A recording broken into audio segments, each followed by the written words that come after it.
That was the sound of Burn, the anthem which unleashed the new sound of Deep Purple Mark III on a waiting world. It's now over 30 years since we first heard the new lineup, and Burn still sells in huge numbers and causes heated debate even today. This is the independent, critical review of that album and the band that made it. We pose the thorny question, is this a masterpiece heralding a new dawn, or merely an imposter setting a course which would see Deep Purple hurtling down a blind alley?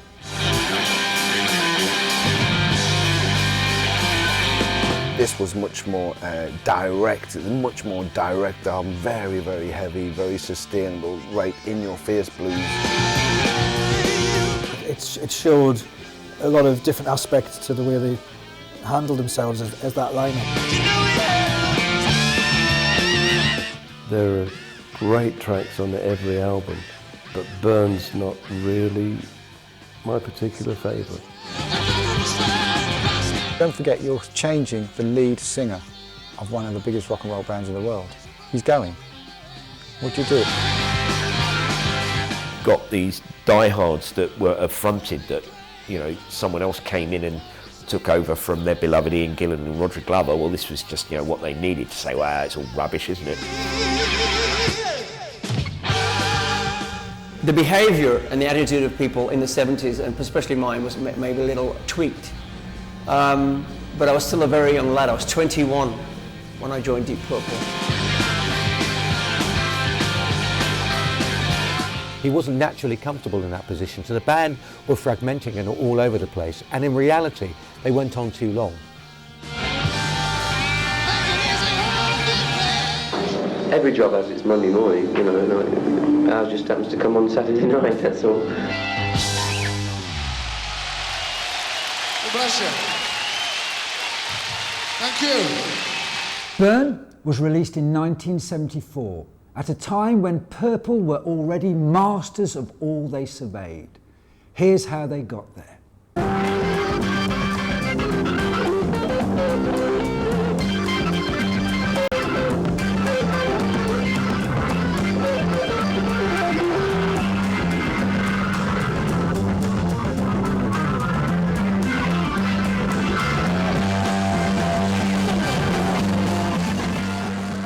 With that wall of sound, Deep Purple Mark II announced their arrival as the unchallenged masters of heavy rock.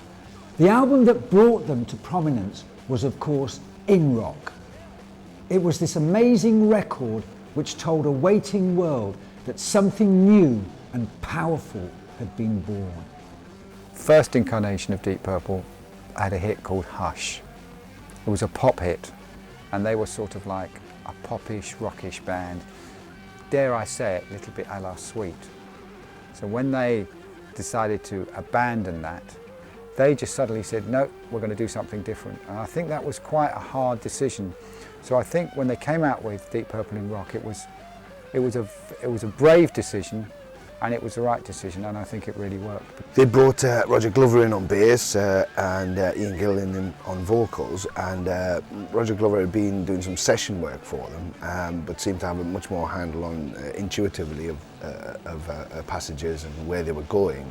And Gillan was much more of your hard rock vocal type, a huge guy with a huge voice, lots of hair, just looked like a rock singer. And I think that's what encouraged them to really forge away. Much like Zeppelin and Sabbath, I mean, they were the three big sort of rock acts in the 70s. That was the album that transformed them into that. I think it was all a bit wishy-washy before. Nobody really knew what was happening with them. But that was the record that put them on the map, really. Every time you talk to people who know the history of rock and metal, they stand back in awe and go, in rock. And it is an absolutely monstrous album. I mean, it just opens with this wall of noise, steamrollers into Speed King, which really, that was thrash metal of its day. If you think about it, such a bombastic, frenetic song, all that noise, and then charges headfirst into this sort of apocalyptic riff. It's like a rhino aimed at your testicles, isn't it? It's like...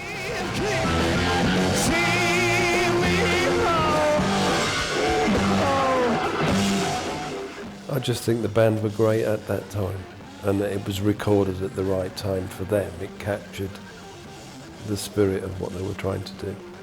From the likes of Speed King all the way through to the incredible Child in Time, which is an epic of absolutely gigantic proportions, which every time you hear it just makes you think, how on earth did Ian Gillan hit those notes? See the blind man, yeah, he's shooting at the world, bullets flying, oh, taking toll. If you feel bad, Lord. With Purple Mark II now established, Fireball, the second studio album, continued the tradition. It didn't shine with the same brilliance as In Rock, but the ingredients were all there to keep things moving forward to the next almighty album, Machine Head.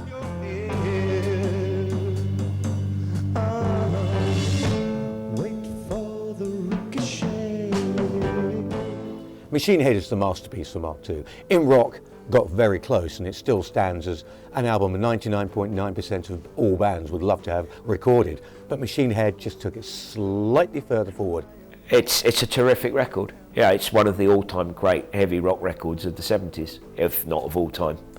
It was such a complete record. It was just very well produced. It was really well put together, and all the songs and material was very, very strong. At that time, they could do no wrong. And maybe that was it. Maybe they, slowly but surely, they started to realise they could do no wrong until things started to drift apart, you know.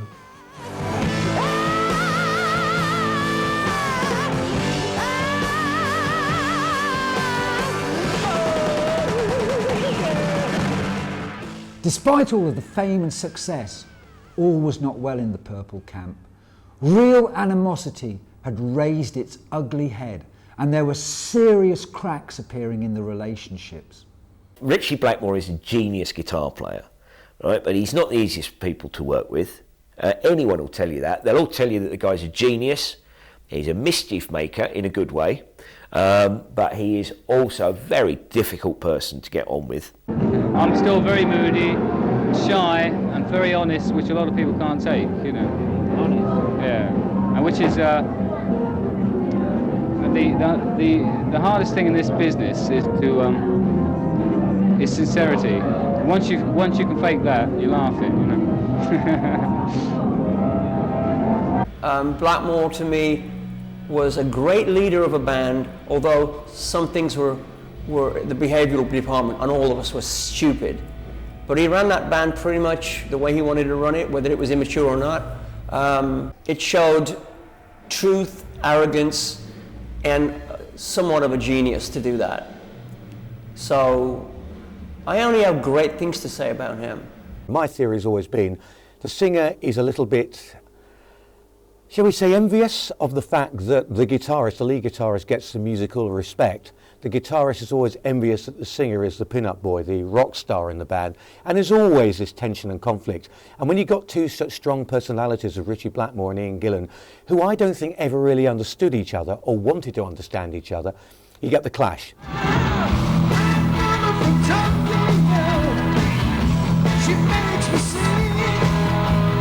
Woman from Tokyo was about the only bright spot on the final studio album by the Deep Purple Mark II lineup.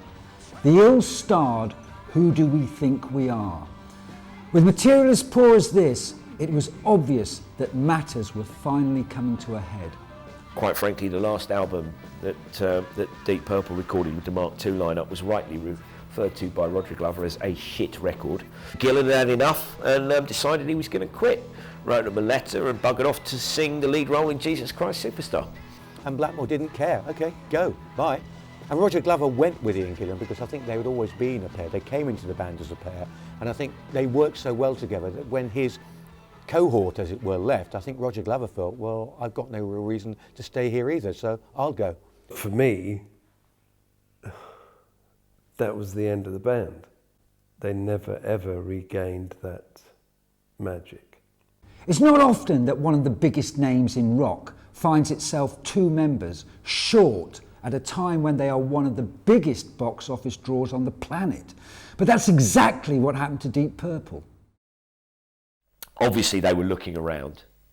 They weren't going to call it a day. They'd lost a bassist and a singer before, and they carried on. So I'm sure that they thought at this particular juncture in time, there's no reason why we can't do it again. Ritchie Blackmore was toying with the ideas of dual vocals, having two vocal strengths in there. Possibly some of the combat that they had in directional sense, Gillan and Blackmore, was exactly because of that. Gillan saw himself as, well, I'm the singer, I'm the vocalist, that's how it is, this is my delivery. And Blackmore wanted to expand that somewhat. And after Gillan had gone, he was already looking at Glenn Hughes, bass vocalist who was with Trapeze. That asked me a few times, or sort of hinted, in Los Angeles and in London. Ritchie asked me once and John asked me again. Sort of hinted, and then they were playing in New York with Gillan and Glover. And when they asked me to join them, I thought it was Gillan that was leaving, and I was going to ask to be sing and play bass. At first I said no, because I had no intention of not being able to sing. Even at a very early age I had a specific thing I wanted to do, and that was singing. But then they dropped the bomb on me that they wanted to ask, and they'd already asked Paul Rodgers, a friend of mine now, who I thought, and still do, I think Paul's an amazing singer.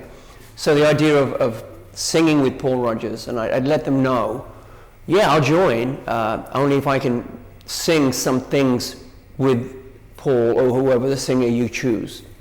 I have to say that there are probably two geniuses who were associated with Deep Purple, Ritchie Blackmore being one, obviously the other is Glenn Hughes.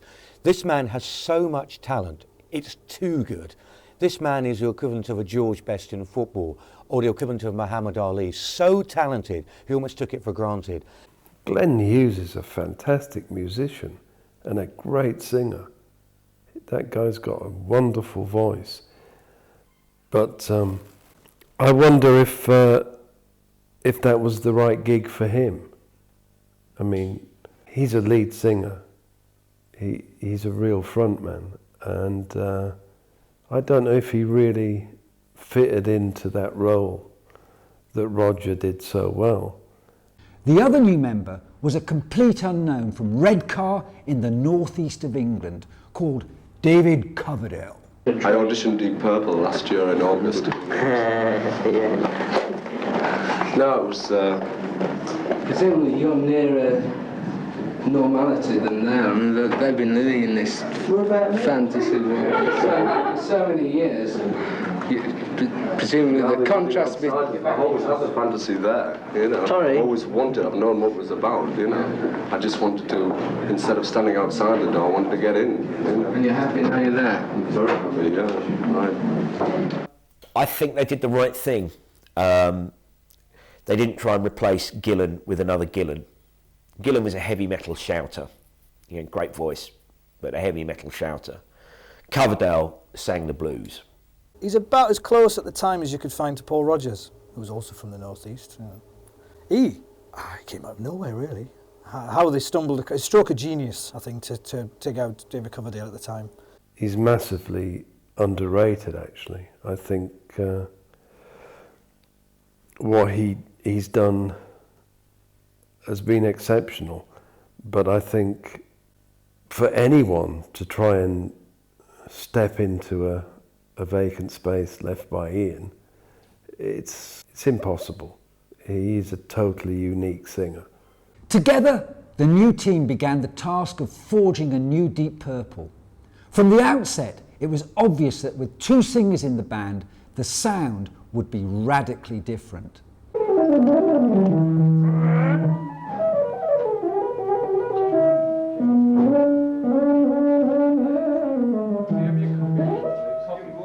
I think Purple actually, if anything, got a bit slicker. They sounded, if anything, slightly more American. You do what you do to the best of your ability, then the audience puts you into a category. You don't. They say, well, these are now a heavy rock band, this is a nice folk band. You don't say that. With Ian Gillan, it was very much one voice, and they had to write and tailor for his voice. Now, a great voice, absolutely a great voice, very much a screaming powerhouse of a voice. With David Coverdale and Glenn Hughes, you had Glenn, who could do incredible soaring vocals, and Coverdale was much richer and slightly deeper. It allowed the band to expand. Perfect example being Burn.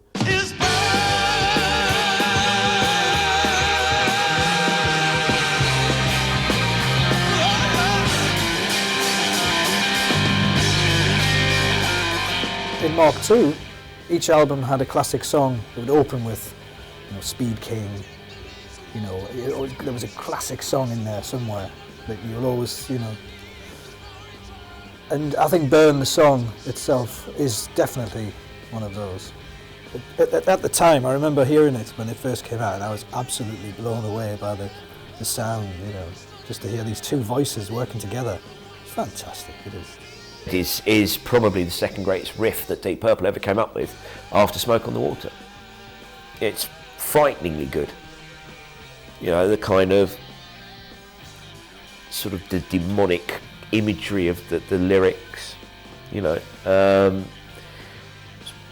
brutal vocal from Coverdale, offset by much more melodic kind of approach from Glenn Hughes. Immediately you can see how these two great vocalists are going to work together. It's absolutely fantastic. She got Coverdale singing most of the time, but every so often Hughes would come in with those, they're not screams, they're soaring vocals, which allowed the band to actually open up a little bit, and really does show David Coverdale and Glenn Hughes working together wonderfully well as, shall we say, co-vocalists.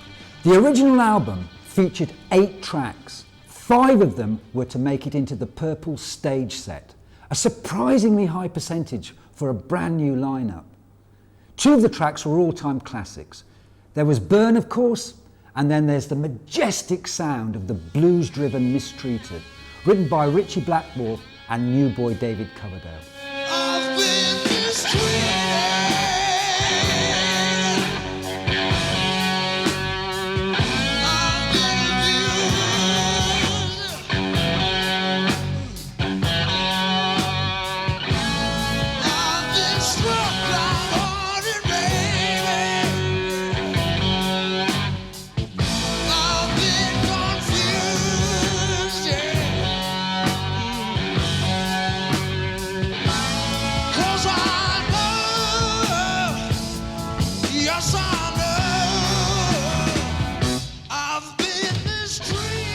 Mistreated works in the context of the album, I think. Probably not if you go back to the previous Mark II songs. It's quite different. It's more very blues edged. I mean, it's a great track. I mean, the guitar part alone. Yet Mr. Blackmore showing off how to write an easy lick. And you think he apparently used to come out with thousands of them. Just sift through another riff from Blackmore. But it's a great song. It's very haunting as well. The guitar solo in there is fantastic. This is the only song that Black has played to me in his house prior to Coverdale joining. David wasn't even in the frame. First time I ever went to Ritchie's house, there was 2 guitars in a room, and he bass and a guitar, and he said, I want you to listen to this one idea I have for what was to become the Burn album. The very first idea, without the man, and he played the opening things to Mistreated, and I immediately started playing my style of bass playing, which is half-time, and it's the swagger, and it's not the notes I play, it's again the notes I don't play.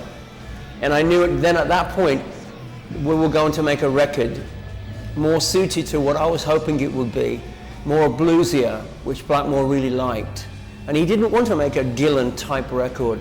So for me, participating in the track Mistreated was great. Then Mistreated is Mark III's Child in Time. It's brilliant. It's all bluesy guitar playing from Blackmore. And the way it opens up, that sort of call and respond guitar playing that he's doing, and then just this absolute awesome performance from Coverdale on his first ever album. It's like, where the hell did this guy get this from? And it's you just listen to that and they made the right choice with David Coverdale. The one thing about Purple when they do songs like Mistreated is that they manage to give them a real live feel.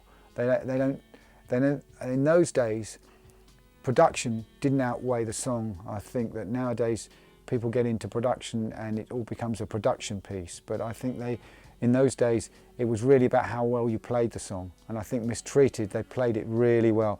And the production's very much within sympathy of what the song sounds like. So it came across as a very live feel, and it had a great groove to it, I think, and I think it was very well sung. Mistreated is an interesting song because it proves the worth of David Coverdale to Mark III. Now, it's one of the standout tracks on the Burn album, and I've seen and heard Glenn Hughes in recent times sing that song by himself without David Coverdale. It does not work because his voice is not right for the song. He does a very good job. It makes you appreciate what David Coverdale did because it's a bluesy song. Even the lyrics have been mistreated. It's very much a bluesy type of lyric. And it really did allow Coverdale to showcase in the band what he was all about, the bluesy hard rock that he felt most at home with. It perfectly sits with his vocal style. You know, it's the type of song he feels more comfortable doing. Again, you know, in a live situation, I think he may have felt a little uncomfortable with the older, the pre-him, the Gillan Purple stuff. So sometimes those songs didn't sit very well, but here it's like, you know, it's putting on your favourite shirt. I think, you know, it's like, bang, this is where I'm at. And his delivery on it is like incredible. And, you know, it just that whole bluesy vibe from it. But it's just one of those things that when you're perfectly within your range, you're perfectly within your style, and you feel completely comfortable with it, you excel. And this is a point, certainly in Mistreated, where Coverdale excels, you know. The rest of the material on the album doesn't scale the heights of the two epic tracks, which have guaranteed the album its classic status. There was also a possibility that there were a couple of fillers on the album. Take What's Going On Here, for example.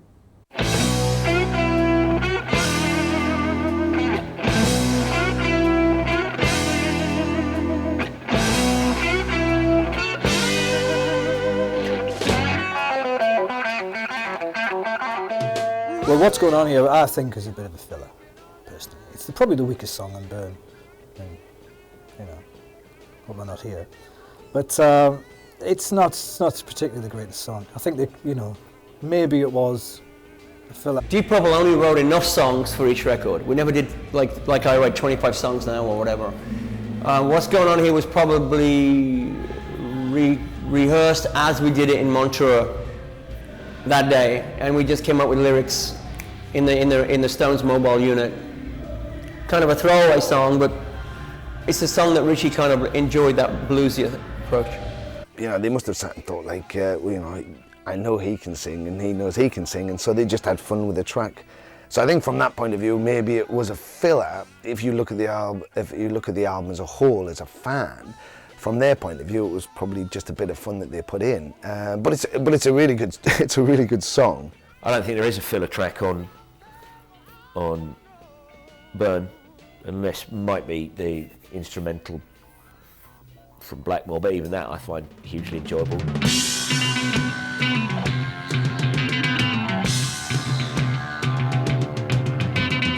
You know, the thing is, I tend not to look at any songs as filler tracks. They all have something good about them. So it's not so much that they're filler tracks as I think that other tracks shine. So that, you know, you have highs and sort of not so highs, and I think maybe that's not one of their most high points. In the same way that a drummer, unfussy but steady, is necessary sometimes in a band of virtuosos, because you need to actually meld together an album in the same way that you put together a team, or the same way you put together a band. They have to complement each other. Not everyone can be a virtuoso showing off all the time. I completely understand that as they got funkier, fans of the more sort of heavy rock approach of Deep Purple are going to get a bit more put off. But let's face it, I mean, they didn't turn into a funk band. They were still heavy rock. They just had a funky or more soulful edge to it. Although he doesn't actually receive a writing credit on the album, it was clear that Glenn Hughes was keen to push the band further into a soul-funk direction. He's not going to suddenly join Deep Purple and say, I'm going to become something completely different now, because he had a strong personality, was used to leading trapeze, was acclaimed everywhere he went as a wonder boy. which he was and still is. So he had that influence, and he brought it into Byrne, but it was complemented by the fact that you had Blackmore's influence still very much to the fore. I don't want to make any rock fan feel comfortable in my whole career. I've always tried to press a button to make them evoke a feeling of, what's this? I cannot sing traditionally straight ahead rock because my brain doesn't operate like that. I've been given a gift to sing with a sense of security and emotion that is deeper than most rock singers. Hence they call my voice soulful. And I find regular rock singing to be tedious and boring. I like to keep the melody, but what I sing is not your traditional kind of hard rock. And I don't want to be compared to Ian Gillan at all. There are Purple fans out there that just won't accept it. They don't want to hear that. So it doesn't matter. You can argue with them till you're blue in the face, but they've got a party line and they stick to it. Well, it's their loss, I'm afraid. We don't construct our songs like, say, Rodgers and Hart used to, or Lennon and McCartney, even. They're sort of amalgams of what everyone is able to. From a certain basic idea. Ian might come up with a sort of a drum rhythm. Well, he came up with a drum pattern. You Fall No one, that's opening track on side 2 of Byrne. Came purely and simply, initially, from a drum rhythm that Ian thought up. Whereby Might Just Take Your Life came from an organ chord sequence that John had. So you start with the basic, simple little idea, then you get 5 minds saying, well, I think this would fit with that. That's what we do. But that's maybe why they're not too melodic, they're not too lyrical. We're a rock band. I don't like the term hard rock. I don't like the term heavy metal. I'd like to think of ourselves as a rock and roll band.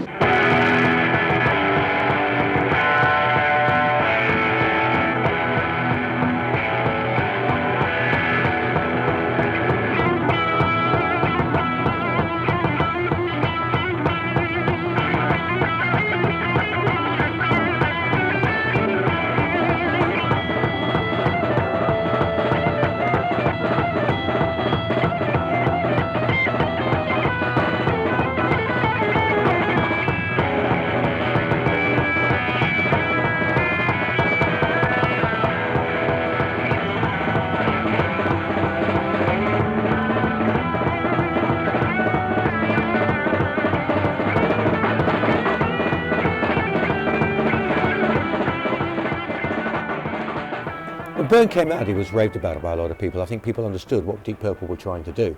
So the critics picked up and ran with it to a large extent, and I think they appreciated Purple were changing. They weren't the band who made Machine Head and in rock, but you don't repeat yourself. Or if you do, you run the risk of people saying, oh, we've heard this all before, this is boring, move on. It's sort of gone like that, to us. We've gone up and then taken 1 step back, then 3 steps, then 1 back, in terms of the albums. You can't deny that Purple weren't stagnating to a certain extent with the previous lineup, and this new lineup sounded fresh, revitalized, energetic, hungry. Had they considered critics and fans and everybody else, it might have been less of an album. Maybe they wouldn't have got the vocalist as quickly. Maybe it would have changed the dynamic of the album. But because they didn't worry about considering anybody, Ritchie looked at what he wanted, got the right people in. They went straight in to write. They got the album and went straight out to play. It was like bang, bang, bang, bang, bang. It's just like there you are. Let's do it. It didn't give anybody a chance to go like, well, actually, they just were like, oh my God. And the response was like, wow. Overall reaction to the album was very positive. Might Just Take Your Life worked well with its smoky Hammond organ introduction by John Lord. You Fool No One clearly had potential as a live number, but the time had come to test the material against an audience. When you're recording, you find that there's one engineer and a couple of T-boys around, and it doesn't really inspire you to turn out your best. Whereas when you're on stage, you're playing to the people and they inspire you, obviously. I suppose it's an ego thing, really. You like to kind of basically show them what you know, and you get really inspired. You get a real exciting thing going with the crowd because they just turn you on.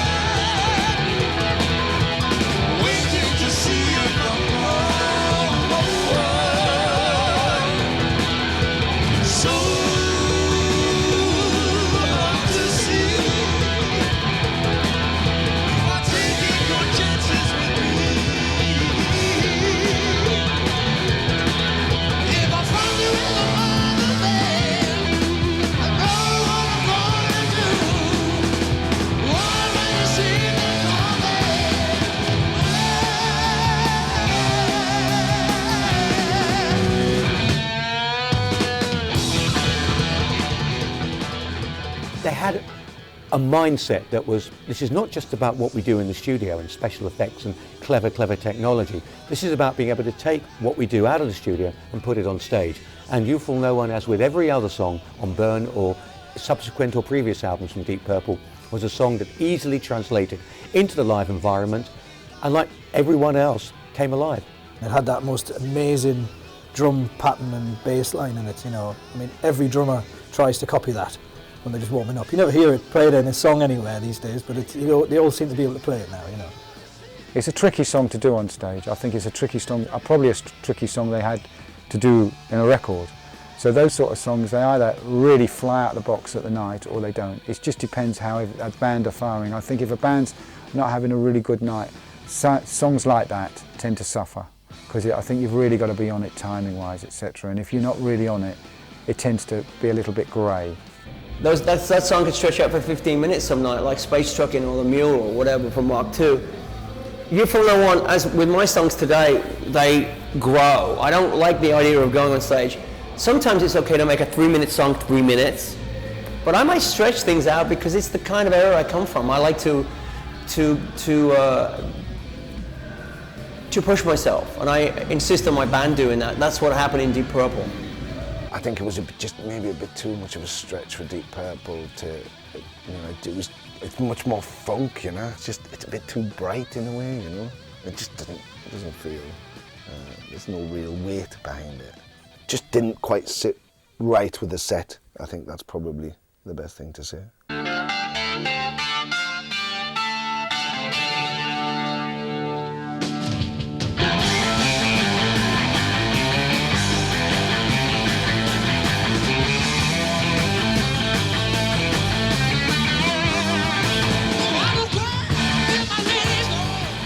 I love Lay Down, Stay Down. I think it's a really good, it's a great live song, and it's like one of those songs that makes you laugh, you know, it makes you smile. It's got that really good feel, you know. I always think that it's really, Ian Pace really kicks out on it, and I think that's, you know, when a drummer's really kicking out, it makes you go, yeah, that's really good. I think that's, to me, that's one of those songs that does that. As Mistreated as a slow blues burner, this was the other end of it, 12-bar, fast-paced, you know, bang, it was rock and roll, complete rock and roll, you know, obviously with that Blackmore hard rock guitar edge to it, works incredibly well. Fast, you know, it was fast and it was up there and it was in your face, and it was great juxtaposition in the set with some of those slower, more heavier, plodding sounds. Yeah, I think it worked absolutely great track. Yeah. It's definitely suited where Mark III were at with what, you know, what they were trying to do on the Burn album and the tour and everything. I think it was it showed a lot of different aspects to the way they handled themselves as that lineup. So yeah, it was an important song. You had two great singers busting their lungs, trying to give it their very best shot. How is that not going to sound absolutely awesome live? Certainly, you know, these guys could cut it live. You know, they're just on stage and giving it their all. You know, they brought this youthful, funky swagger to the band. You know, they were having a ball. Once again, it signifies the Hughes and Coverdale double lead vocal thing. The whole record smacks of the two. I think we were the only band from England that were doing the two lead singer thing, and you can't take that away. It's 30 years ago, and it really, my God, it's 32 years ago. It just holds up amazingly. Lay Down, Stay Down was one of those numbers on Burn that had the Coverdale hallmark that he subsequently took on with Whitesnake, because it had that, not double entendre because it wasn't that clever, but it had that feeling of being about sexual contrast, groupies, etc., and that rock and roll lifestyle. And it was a very good live number as well, because it had a really good groove and a good swing to it, and the band seemed to enjoy playing it. We certainly got the feeling that Glenn Hughes and David Coverdale thoroughly enjoyed playing the Burn songs live, more than they did the earlier stuff. At some stage, Purple Mark III had to knuckle down to the fact that there was a huge audience out there who wanted to hear the classic Purple songs like Space Trucking. Oh, we had a lot of love for Peter. We always have a ball on board. We're dating all the groovy people. We walk the Milky Way so far. We dance around with Borealis. The space trucking round the storm.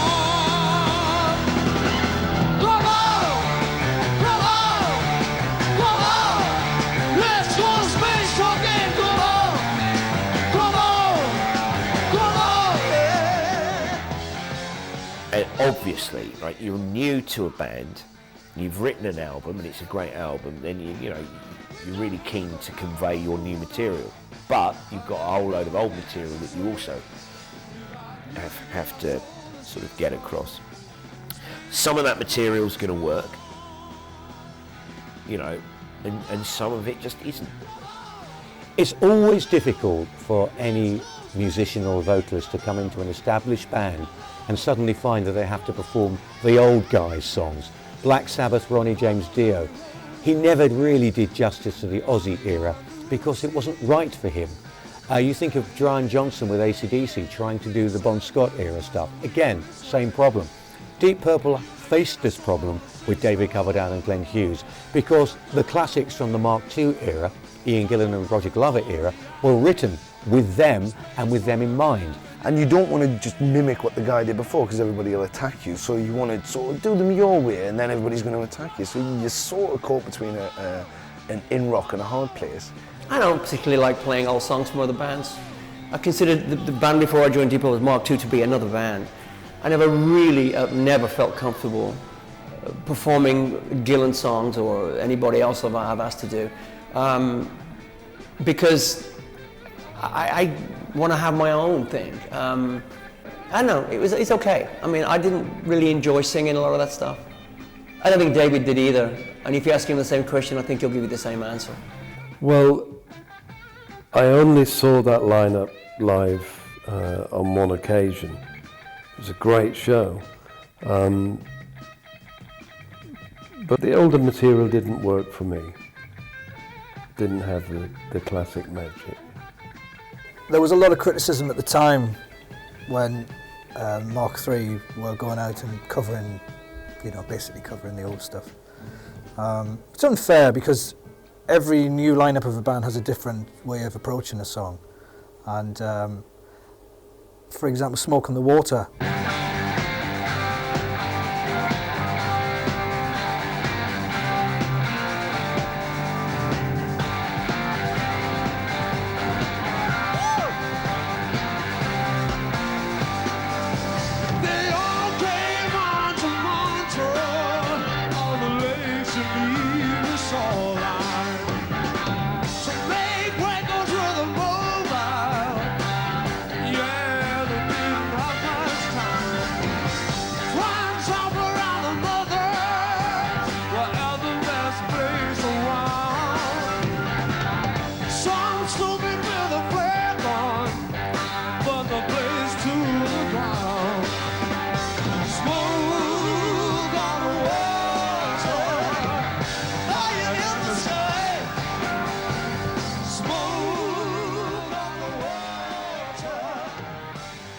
There's a tune.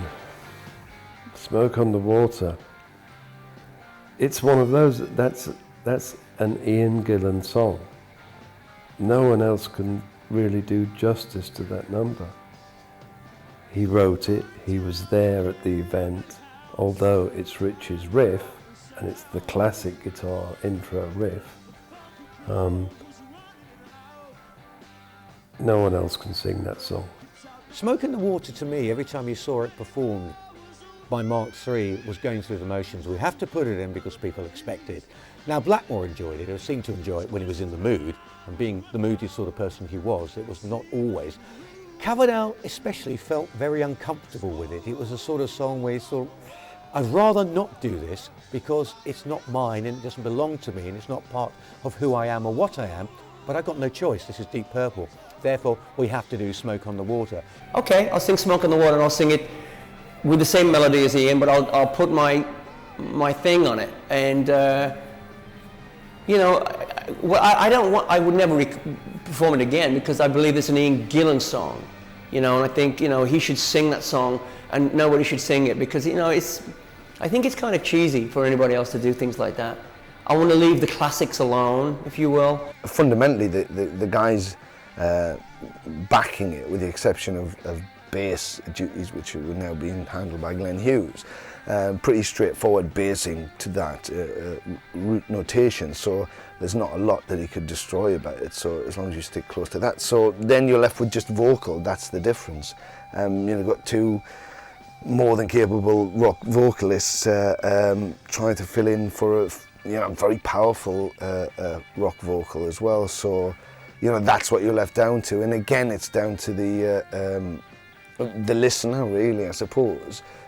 I've never heard a live version with Coverdale singing that's been anywhere near as good as live versions with Ian Gillan. Was there as much passion going into the older and expected classics? Unfortunately, I suspect there probably wasn't. Even though I've heard various sort of Purple live tapes of the time where they do more than justice to most of the older material that they sang. But this is the fuel to the fire of people that don't want to accept that the new lineup was any good. Although there is much to recommend the Mark III lineup, ultimately this period was to prove distinctly unsatisfactory. Stormbringer, the follow-up album, was lackluster in the extreme. I think Stormbringer didn't really bring a storm along, did it at all, really? It was sort of little guffaw in the distance. It compared to Burn, it didn't even compare, I don't think. It was a lot mellower as a record. A lot more funky, a bit more soulful, but didn't have the impact of Burn. I think Stormbringer was summed up best by John Lord once, who said that by the time they went into the studio to do the album, Ritchie Blackmore had lost interest.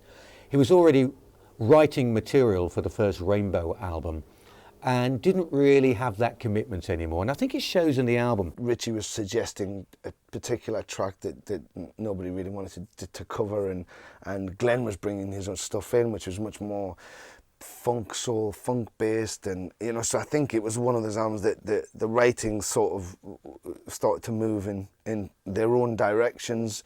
Not to mean that they were egotistical. I'm sure there was a lot of ego involved, but certainly it was into a more private realm than a Purple realm, that maybe a bit more personal to each member. Going, oh, I'd like to do this, and oh, I'd like to do this, and whereas the album before was like Purple through and through. If you sliced it in two, it would say Deep Purple inside, like a stick of rock. People listen to Stormbringer, please listen. Ritchie Blackmore is damn funky, whether he likes it or not. He played wonderfully on the album. I think at this point he'd had enough of playing. He'd lost his foothold, I think, as far as we were going in a more band direction, as far as Coverdale, Lord Pace and Hughes we were going in a new direction. We were growing. Every artist grows. When you take Gillan and Glover out of the scenario, Gillan and Glover are pretty much traditional hard rockers. Coverdale and Hughes were now groovier, soulful rock guys, more influenced by Americans. That's why you have things on Stormbringer like You Can't Do It Right and Holy Man and Hold On. They're more grown-up stuff. There are times when I feel like just saying, oh, let's forget it, let's all go home, and we've all got enough money to just say, well, I'll do another LP when I feel like doing it. Because really, that's what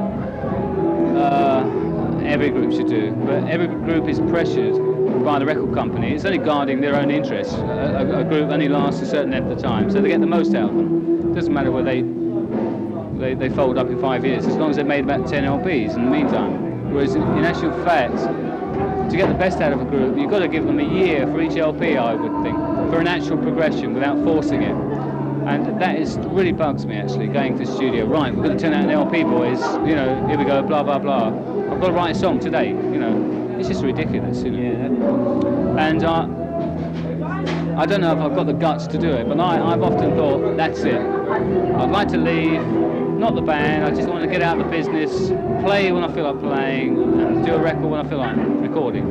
It would be fantastic, but you can't have it all your own way, you know. I think the cracks have started to show, and it was a great album cover, wasn't it? I think the cracks were already there, and I think it was becoming a job. Within the year, Blackmore had gone, taking the creative heart of the band with him. In his absence, Purple drafted in Tommy Bolin and struggled on for one more record. But with huge drug problems, chaotic stage shows and an indifferent album, John Lord and Ian Pace pulled the plug on the whole sorry, floundering edifice.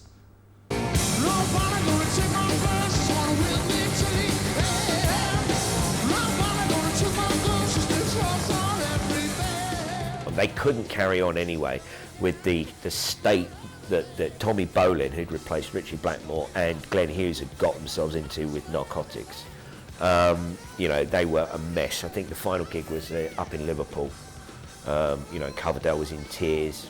He knew it was going to be the final gig, and Hughes didn't know what planet he was on, and Bolin could hardly play. Tommy Bolin, who they'd brought in as a guitarist to replace Ritchie Blackmore, hadn't unveiled his addiction to, I think it was heroin, and that exposed itself on the tour, and they just couldn't corral the pair of them. It was just going like an animal, and you know, the shows were hit and miss, and certainly the last one they did, which was a shambles, made them all decide that's it. I think Coverdale was very unhappy, and Lord and Pace just decided let's just call it a day there. It was right to stop at that time. I'm not going to tell you that we had a great time, Tommy and I, cavorting around the globe, stoned, because it wasn't great. But I said there are other issues that broke the band up, which probably nobody wants to talk about, and I won't talk about it either. But there's a lot of bizarre things going on there. I was glad when it was over. I wanted to get away. I was tired. I didn't want to make another record of unfocused rock music. You know, 3 albums is enough. 3 albums and 2 live albums is enough. You do seriously feel an immense necessity to be good. And it stems from the fact that you are being paid by a lot of people to excel. And to excite them. And if you know you're not doing it, I get so brought down, you know, it's amazing how just doomy you can get. My feeling with Deep Purple is that they should have split up after Burn. With all due respect to Glenn and David, I know they did Stormbringer with that lineup as well, and then Tommy Bolin, a very talented man, came in. The problem was that things were falling apart after Burn anyway. Ritchie Blackmore had lost interest. He was already starting to think about his next project, Rainbow, and there was no leader anymore. With a distance of over 30 years behind us, Burn has certainly had time to bed down into the consciousness of the Purple legend. So what is the critical assessment of the album today? Is Burn a classic album? I think, yes, it's a classic album, because it had a huge effect on me personally at the time. Just because of the vocal range, and there's 3 or 4 classic songs on there, so that's good enough. In hindsight, you know, there's those who would look back and say In Rock is the Purple album, but for the most part, people tend to look at Burn and say, wow, I mean, that's just what a classic Purple album. On all levels, the performance and the track list had a clutch of hits. It was a new approach, still staying in that hard rock frame, but just adding another dimension completely with Hughes and Coverdale coming in vocally, the strength of Hughes as a musician as well. Yes, it is a classic album because it's full of great tunes, it's very well played, it's really well produced, and it's a full package again. For me, it's like Machine Head. They actually followed an album with another great album. That's really hard, and they changed the lineup in the middle. My God, that's unbelievably hard. I mean, really hard thing to do. So I think in the end, you know, they did a really good job. You know, it's a lot to be said to Ritchie and John Lord and Ian Pace, because they obviously, you know, did a lot of help and direction to the other two. You know, they saw what had gone and they pushed them in the direction they wanted to go, and it's brilliant. It's a brilliant job. I think it's a classic album without a doubt. It's my personal favourite, and like as I've said, I think that Burn rightly stands as number 2 to Machine Head's number 1 in Deep Purple's body of work. Burn is a classic as an album because it's cohesive. Every song stands in its own right. The performance is at the top of its game. Every one of those guys performed brilliantly on it, and there's a significant commitment from them as well. You listen to the record now and you know they wanted to make the album, not contractual obligations. You don't have one guy taking the band in a certain direction with the rest of them sitting there going, we don't want to do this. But the main reason, I think, is that every song is truly a masterpiece. Burn, Machine Head, In Rock seem to centre around a specific kind of theme. Not even a theme you can put into words. But they hang together. You know it's part of that album, and it feels part of that album. And you can play the album from A to Z without thinking, oh, that sticks out like a sore thumb. I think the record smacks of a very, very highly intelligent rock band of the 1970s. We have a top 5 record across the world. We'd already probably outsold Who Do You Think We Are, which is the one before it. But I'm proud of the work I did in Deep Purple.